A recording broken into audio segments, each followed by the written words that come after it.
So I decided to roll in 2021 with worry dolls.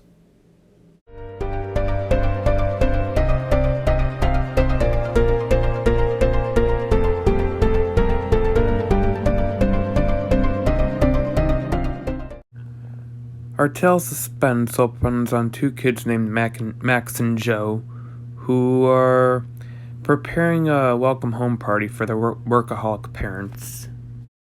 Now, let me just say that this is one of those few instances in the Haunting Hour where, like with Mascot and Uncle Howie, where they actually do what Catastrophe calls the wacky comedy right. They actually do it right in this episode. Anyway, in comes their nanny, Miss Niffenberger. Niffenberger.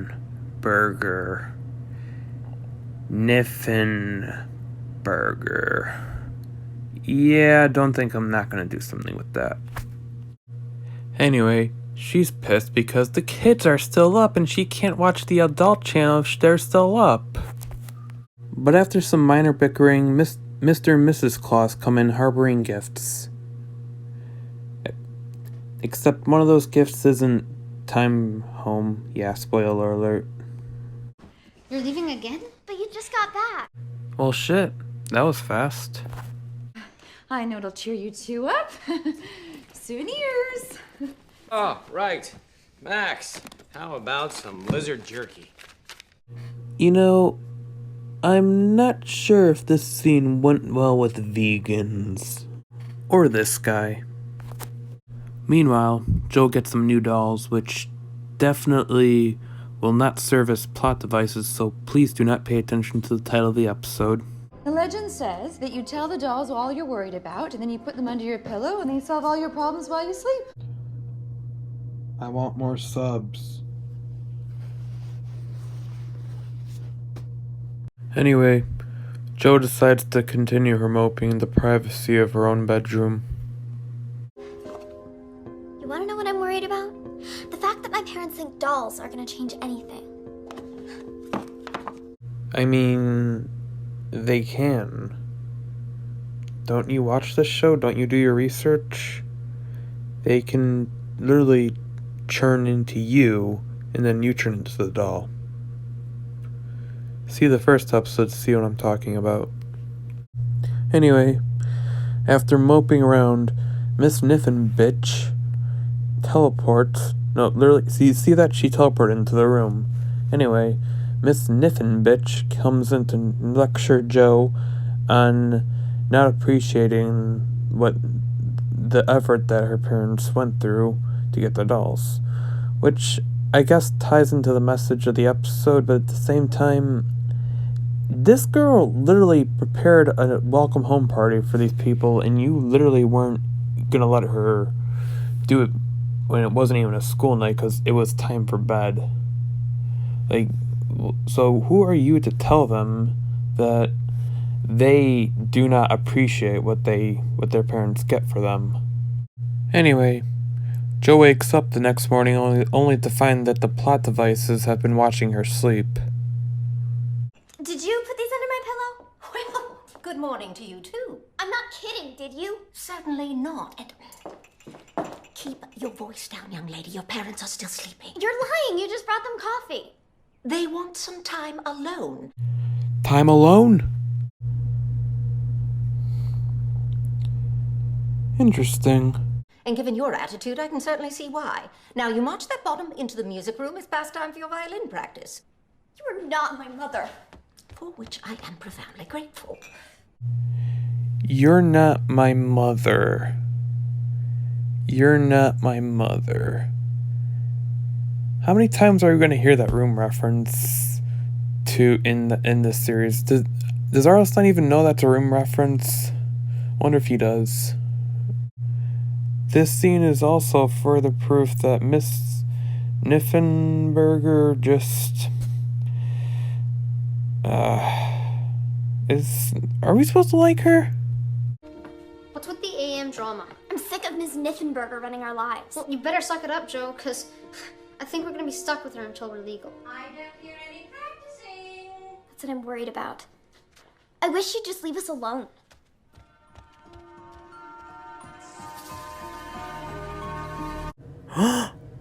This probably won't be important later. But then Father's violin breaks, which totally has nothing to do with the worry dolls. Anyway, Joe suspects the dolls might have to do something to do with this.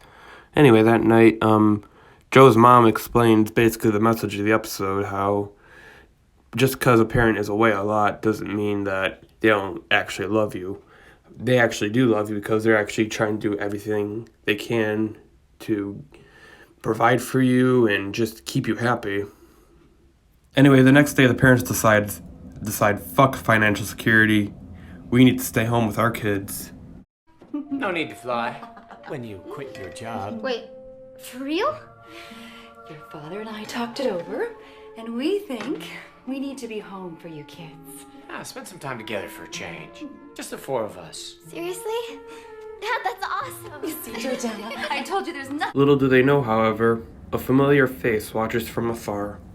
So now this is where the scary of the episode kicks in, because now the parents, they might be more willing to put down time for family time, but now they've been brainwashed into only wanting family time. Sounds silly, but the way they execute it is surprisingly scary.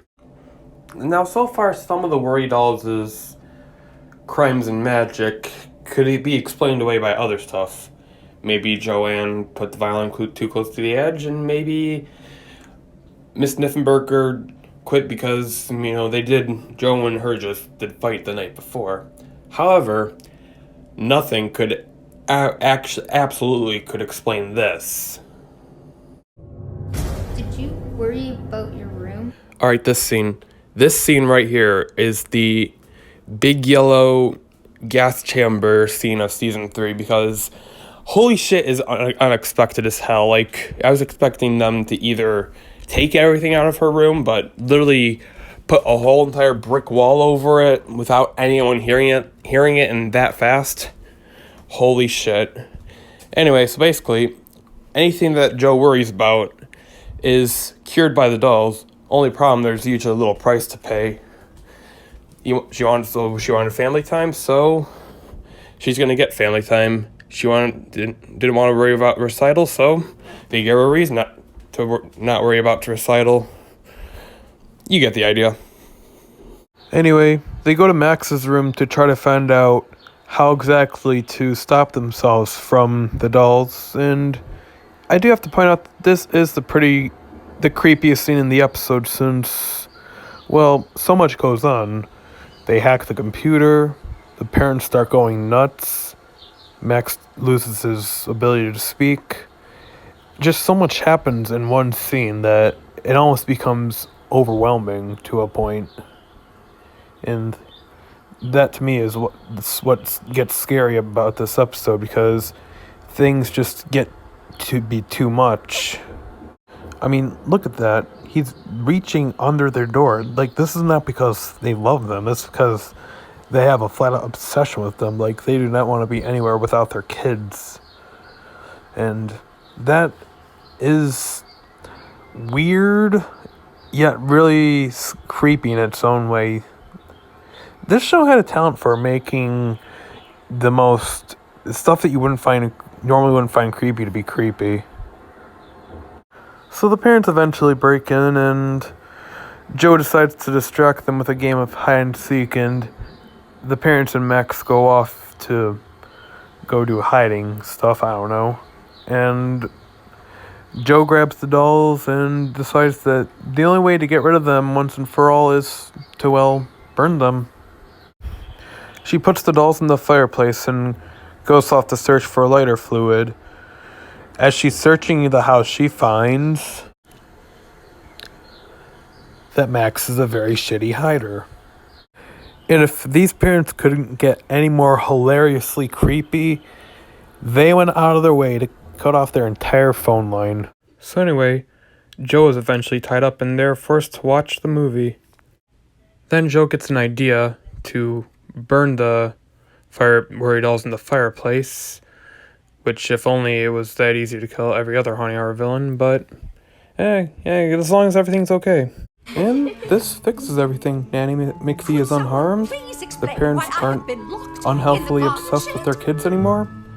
Everything's back to normal. They're one happy family. This is actually a pretty sweet ending. There's just no way anything as bad is going to happen with this sweet end.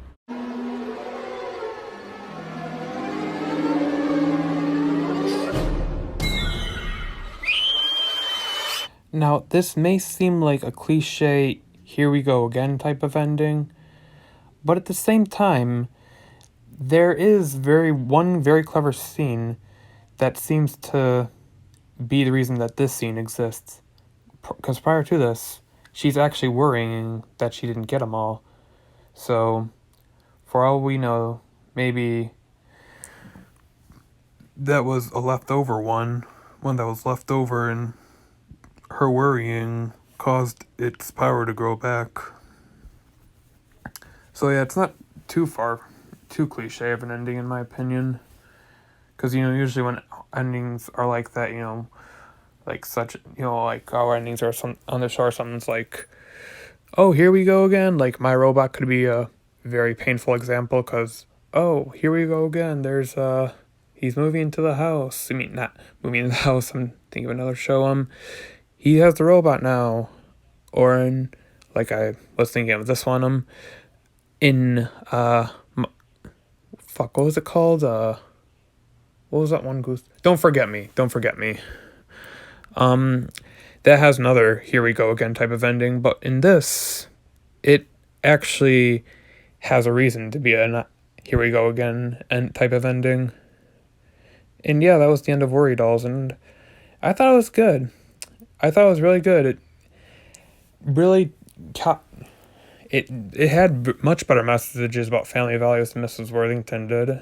And like, it shows that your parents, they go out of their way to do stuff for you because they love you. You're their flesh and blood.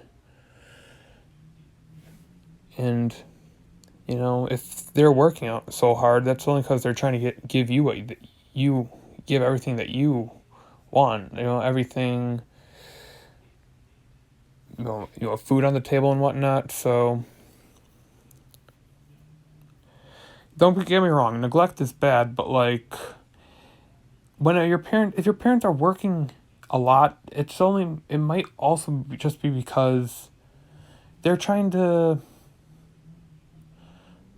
do everything they can, because especially since now, like, look how tight the economy is. Like, if anything, a double job is fucking required. So yeah, anyway, that was my review on Worry Dolls. Thanks for watching, and don't forget to like and sub for more content.